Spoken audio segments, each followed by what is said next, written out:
no. Lord, please send some help.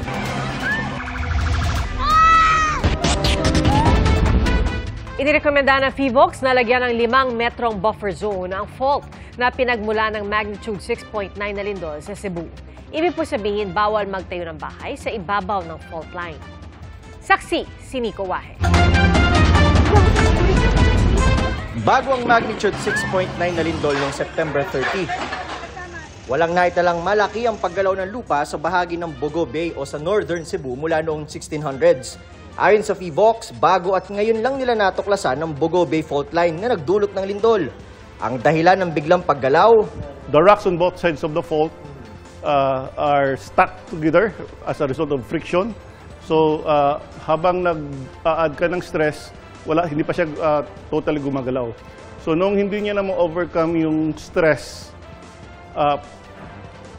saka siya gumalaw and nag-release kagad siya ng energy instantaneously. Ang dahilan kung bakit hindi ito na-detect agad bilang active fault. For one, a major part of the fault is nasa dagat. Second, wala tayong seismicity ng matagal. Third, it transects limestone areas. And when we say limestone, these are easily dissolved by rain. Okay? So madaling ma-dissolve, madaling mawala yung fault markers natin. Strike slip daw ang tawag sa ganitong klase ng paggalaw ng fault line.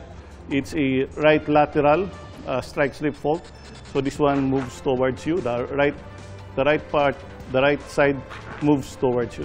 Malaki raw ang pinsala ng lindol dahil mababaw masyado ang pinagmulan nito. Yung magnitude 6.9 event is considered a strong earthquake. Second, yung depth. It's just 5 kilometers. So yung seismic energy kasi as it travels towards the surface, nadi-dissipate yan, nagdi-diffuse yung energy.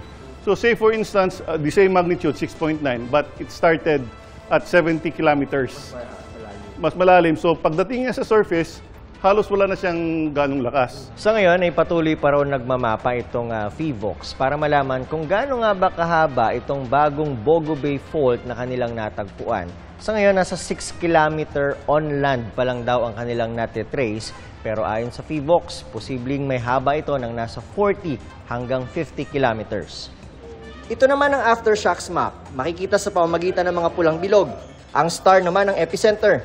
Yan daw ang tinitrace ngayon ng PHIVOLCS para ma-map out ang bagong fault line. Ito yung kikita mo naman yung linear feature, may mape-perceive ka na di ba, direction. So this is the epicenter. Pag ganun, yan, start from sa dagat and then pupunta rito sa lupa.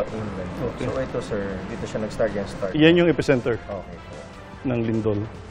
So as you can see, northeast trending. So yun yung tinitingnan natin. Gaya sa iba pang fault sa buong bansa, nirekomenda ng PHIVOLCS na magkaroon ng 5-meter buffer zone sa Bogo Bay Fault. Ibig sabihin, bawal magtayo ng struktura gaya ng bahay sa ibabaw ng fault line.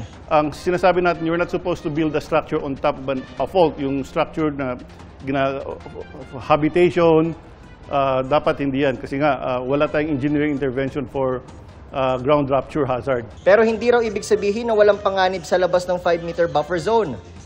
Nakadepende pa raw sa tibay ng struktura kung maliligtas ito sa pagyanig ng lupa. Para sa GMA Integrated News, ako si Nico Wahe, ang inyong saksi. Mga kapuso, maging una sa saksi. Mag-subscribe sa GMA Integrated News sa YouTube para sa iba't ibang balita.